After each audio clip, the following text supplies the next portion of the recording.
back at it with another one, man. It's your boy Jay, and it's another fragrance video. Again, discovery. You know, these are my favorite videos, and today I've actually got a new house I've never tried before.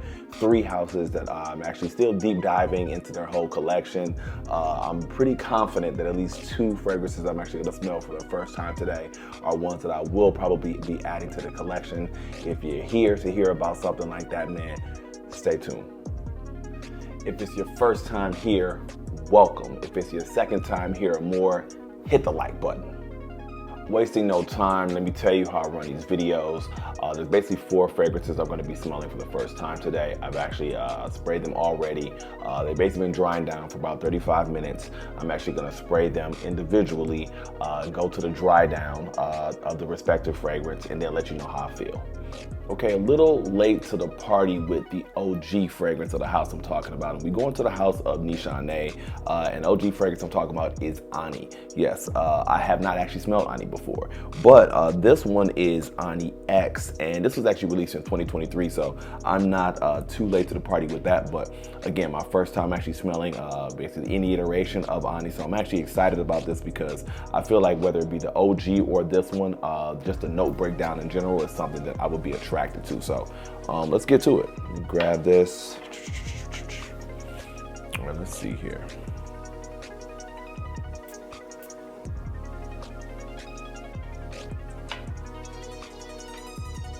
Oh wow, this is really nice. So what I was reading was something along the lines of like a lemon vanilla cake type vibe. Wow, this is actually really good. Now I definitely want to smell the OG. Okay, no breakdown here. Lemon, bergamot, melon, ginger, cardamom. Okay, definitely getting that bergamot and melon. It's definitely citrusy up top. Water notes, pink pepper, green apple. Okay, patchouli, black currant, lavender, sage, rose. I didn't even know it had all this going on. Beautifully blended. Vanilla, sandalwood, cashmere wood, ambergris, white musk, cedar. This is beautiful. I would actually say this is almost love at first sniff. I wish I could compare to the original, to the OG, and see exactly what is different about this one, as far as you know, how it's basically beefed up or what was basically removed. This is a really nice fragrance. Love at first sniff. I don't say that too often. If this stays anywhere around this fragrance right here in the dry down, this is something I'll definitely add to my collection. Lemon and vanilla together, I don't really have anything like that in my collection. The closest I got to that would be that Chanel Edition Blanche Allure Homme. That's actually not extremely similar, but again, lemon, vanilla, the tonka bean there, but this is actually really good. Perfectly unisex. This actually seems like this could be year round. This is perfect for the fall right now. This might even push through the cold air in the winter. In the high heat in the summer, I don't know for sure. Definitely a summer night, definitely a spring night. This is actually really good. Okay, man, to start off with this one, that might be a good sign, man. Let me go to the dry down. Okay, back with the dry down, and this is a win. I can confirm that. The hint, very small amount of rose, but this is definitely the vanilla. I feel like is the most prominent so far in the dry down. A little musky. The lemon is there, but it's not tart. I think initially the citrus was actually there, but in the dry down, it's not a tart lemon at all. This is actually really beautifully blended. I actually like this, and to me, in my collection personally, I don't actually have anything that smells like this. I've heard individuals say that this smells similar to, what is it, that the Parfums de Marly Altair. I actually haven't smelled that as of yet, so I don't know. But this, to me, would be a good addition to my collection because that citrus and vanilla, I don't really have that in my collection, so I like this. I definitely heard some individuals, you know, just read individuals weren't really pleased with the price on this one. But again, for me, especially because it's looking like it's performing so far, I would actually be okay with paying it, man. I mean, again, just wait to, you know, not pay for a price. You shouldn't be paying for a price anyway. So this is actually a win for me. What a great way to start off this video. Okay, so if you haven't actually smelled Ani X from the House of Nishane, definitely need to be looking forward to a little bit of citrus, a vanilla forward, kind of like not necessarily powdery, but musky fragrance that seems to be year-round and looks like to be a performer. Man, this is 100% worth the sample. Okay, heading over to the house of Xerjoff. Really like this house. I've bought multiple fragrances from them at this point. They got a deep catalog, so like I said, I'm still digging through this house right now, but I'm talking about Torino 22 today. I've actually smelled Torino 21 and I really liked it. I liked the mint accord in that fragrance, but it was more of a walk to get the fragrance and not the run. So that's why I actually haven't purchased that yet. I didn't really hear too good of things about 23, so I didn't actually go to that one as of yet. But this one I heard was actually pretty decent. So let's just get to it. So I will tell you, as far as the notes, once I actually looked it up, it was the saffron that brought me here, okay? Oh yeah, this is very pleasant, very pleasant. Okay, so in this video, we're doing the same thing. I'm reading the notes off. Eucalyptus, saffron, bergamot, mate, clary sage, guaiac wood, dry wood, and musk. This is actually one of the better fragrances I've actually smelled from this house. I've smelled a lot of fragrances from this house. I've only actually purchased two. I have 40 knots, and I do have Naxos, from Udin to Neo, others I've actually smelled, but this is actually, I'm gonna tell you right now, Naxos, then this, then 40 knots. I actually might be selling my 40 knots because I find it a little bit too difficult to wear. Beautifully blended fragrance, by the way, but I'm just not a huge fan. This is more up my alley. I've heard references of this actually smelling similar to Baccarat Rouge 540 in the opening. You get a little bit of that. That might just be because of the saffron, but this is actually really soft, inoffensive. I know they like to say, they throw like that medicinal you know, reference in there. I don't know if that's a saffron by itself. You know, they say that about Baccarat Rouge as well too, but I actually like this. It seems to be dissipating right now, so I don't know about performance. I like this so far. Let me get to the dry down. All right, back with the dry down on this. The thing is, this is still a very fresh and pleasant fragrance, and that saffron is still the prominent note that you smell here, but it has completely dissipated. This is very light and almost unusual for a Xerjoff fragrance to be from, you know, Tony Iommi, or to, again, 40 knots, which is a room filler immediately. Naxos, you know the drill if you smelled that before. Again, Torino 21 lasted, Udin and Neo. I probably have to wear this fragrance. If it seemed like initially off top, the sillage on this one, your scent trail was going to go crazy. I actually really like this from the beginning, but right now I'm telling you, this is dried down to me barely catching the saffron here.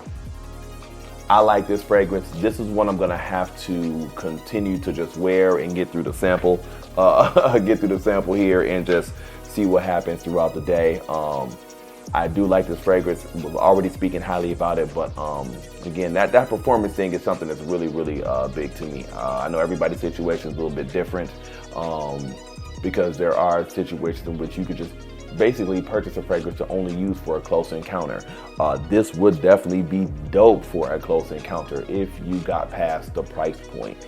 So amazing fragrance, but yeah, the performance right now, I'm unsure about. So let me get back to y'all on that one. But definitely still worth a sample, because there are some people that don't really, they're not really pressed for, you know, basically smelling the best in the room or making an announcement when they come in the room. But this right here is still beautifully blended from the house of Xerjoff. This is Torino 22.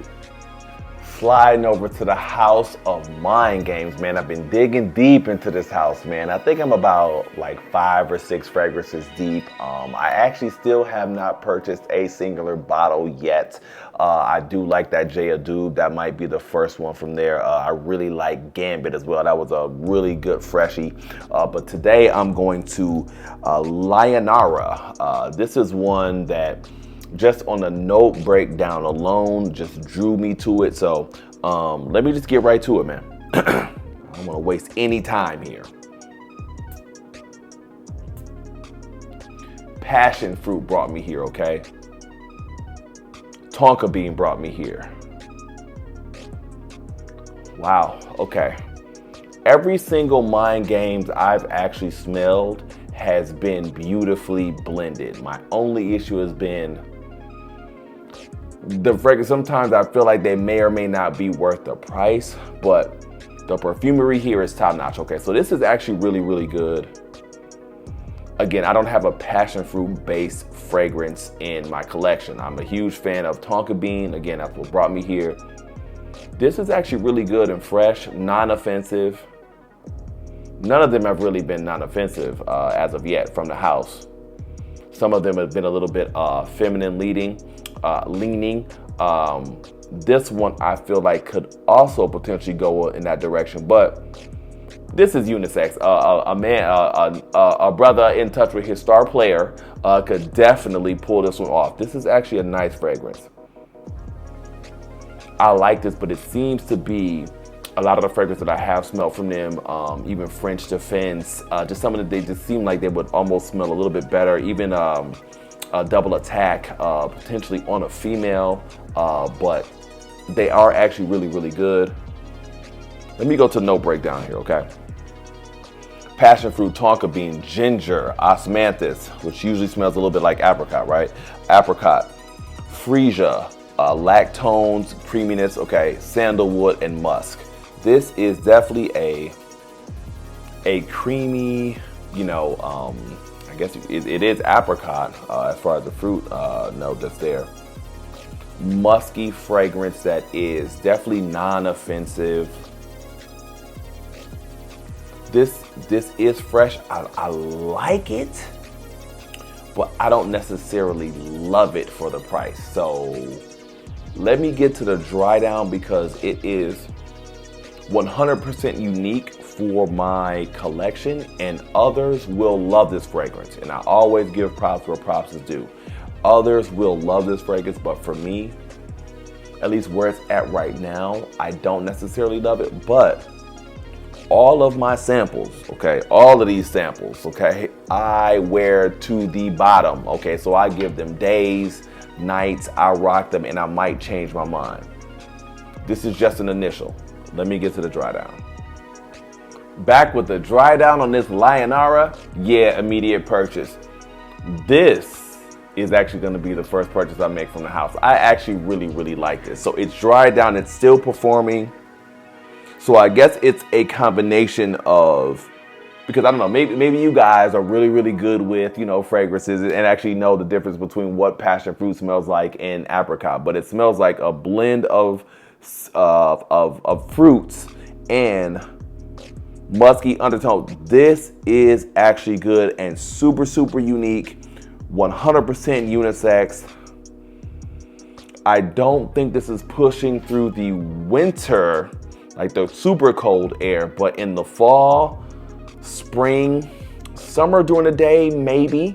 But this is actually a really good fragrance, and I can probably just bet that your sillage on this one is crazy. Never smelled anything like this one before. Maybe others have. Again, we're all on our own journey, but apricot, passion fruit, musk, tonka bean, I don't have those in any other fragrances that I currently have in my collection. this one right here has really sold me. I had to go down to the dry down.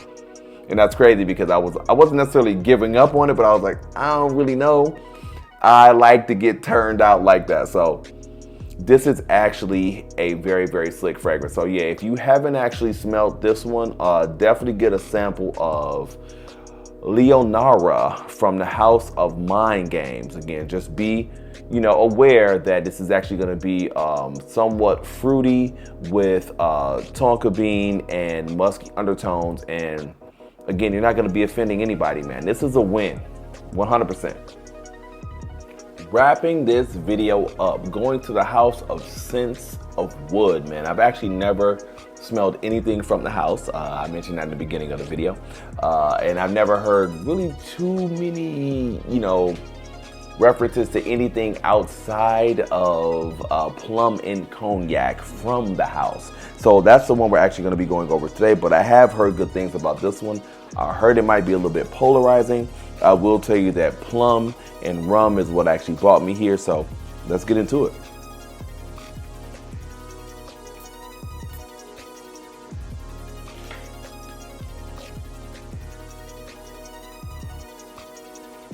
Thick.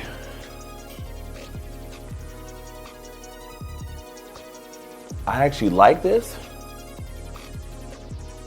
Definitely a little boozy, definitely a little bit boozy. I don't know what, I eat plums all the time during the summer, but I don't know what plums smell like in a fragrance. I've never smelled the real plum Japanese from Tom Ford, so I don't actually know. This is actually good, it's pleasant, but let me get right to the dry down so I can at least look at the notes. Plum, rum, cinnamon. Okay, definitely getting some cinnamon in here. Peru balsam, vanilla, labdanum, immortelle, vetiver, and osmanthus. Okay, so I actually like this for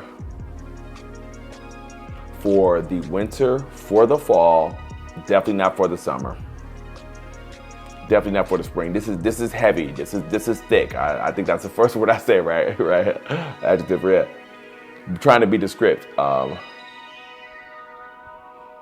This is nice, but I feel like based on where it's at right now, I feel like I almost damn near need to get immediately to the dry down because I feel like that's where the magic is going to happen in this fragrance if it's there.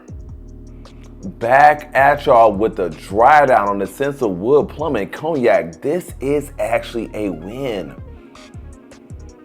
I don't have anything in my collection that actually smells like this. Again, if you've actually smelled this fragrance before, hop in the comment section and tell me if there's anything out there that smells similar to this. Again, we're out on our own journey. I'm definitely going to continue to put that out there because I'm late to the party all the time because I got too much going on in my personal life. But this right here is, I don't have anything in my collection that smells like this. I'm assuming that's the plum that I'm actually getting up top, but this right here, this is overcoat season right here. This is sweater weather, right? This is definitely, yeah, this is the scarf season. This, I actually really like this. Okay, so this one right here is definitely gonna go into the collection. There's been some heaters on this list today, but this is one I feel like is not blind buy worthy. Not spring, not summer, fall, and winter for sure for this one right here. If you're looking for a boozier fragrance with a hint of, plum isn't considered citrus, right? Like I wouldn't say plum is citrus. With a hint of plum, again, off top, just like you watching me right now, if you watching me right now, get a sample. This is a win. And if you watch my channel, I don't do redundancy, okay? So that's why I don't buy every single flanker of every single fragrance. I actually only purchase things that I actually love. I'm gonna still continue to actually wear this one as far as the actual sample is concerned, but I've got a decision to make on these four because honestly, all of them were actually really, really good. It's damn near gonna come down to performance and redundancy. Well, not even redundancy, performance. Yeah, specifically performance and just uniqueness in my collection, but this is also a win. I told y'all from the beginning that I knew it was gonna be at least 2 in this actual video that were actually going to at least be a purchase for me, and I appreciate all of y'all getting to the end of the video with me. So if you got any benefit from any of this content today, please do consider liking and subscribing, man. You already know I'm gonna see you on the next video.